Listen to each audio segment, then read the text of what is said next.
Kota Pramuli tahun 2025. Bertempat di gedung DPRD Kota Prabu Muli, Dewan Perwakilan Rakyat Daerah DPRD menggelar sidang paripurna ke-17 masa persidangan kedua tentang rekomendasi laporan keterangan pertanggungjawaban LKPJ Wali Kota tahun anggaran 2024. Dalam laporannya, anggota DPRD Kota Prabu Muli Hartono Hamid dari Komisi 1 menyampaikan perlunya perbaikan kinerja dan pelayanan untuk masyarakat pada Dinas Pendidikan dan Dinas Kesehatan.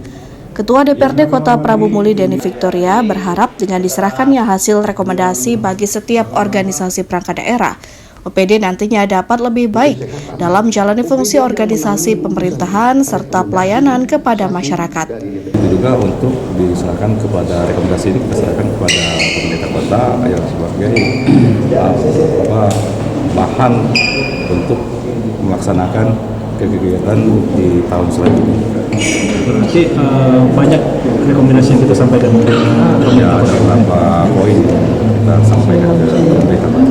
Itu nantinya kita menunggu jawaban dari mereka atau selesai batas setelah kita sampaikan ini? Setelah kita sampaikan sudah selesai. Itu sebagai rekomendasi kita untuk harapan kita tadi itu sebagai rekomendasi untuk perbaikan ke depan.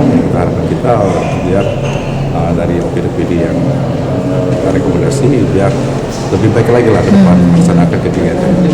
Rapat paripurna penyerahan rekomendasi LKPJ Wali Kota Kota Prabu Muli tahun anggaran 2024 dipimpin Ketua DPRD Kota Prabu Muli Denny Victoria, Wakil Ketua 1 Adi P. Anom, Wakil Ketua 2 Aryono, Sekretaris DPRD Haryani, anggota DPRD, Wakil Wali Kota Prabu Muli Franky Nasril, dan dihadiri organisasi perangkat daerah OPD mulai dari asisten hingga lurah ditunda hingga Rabu mendatang.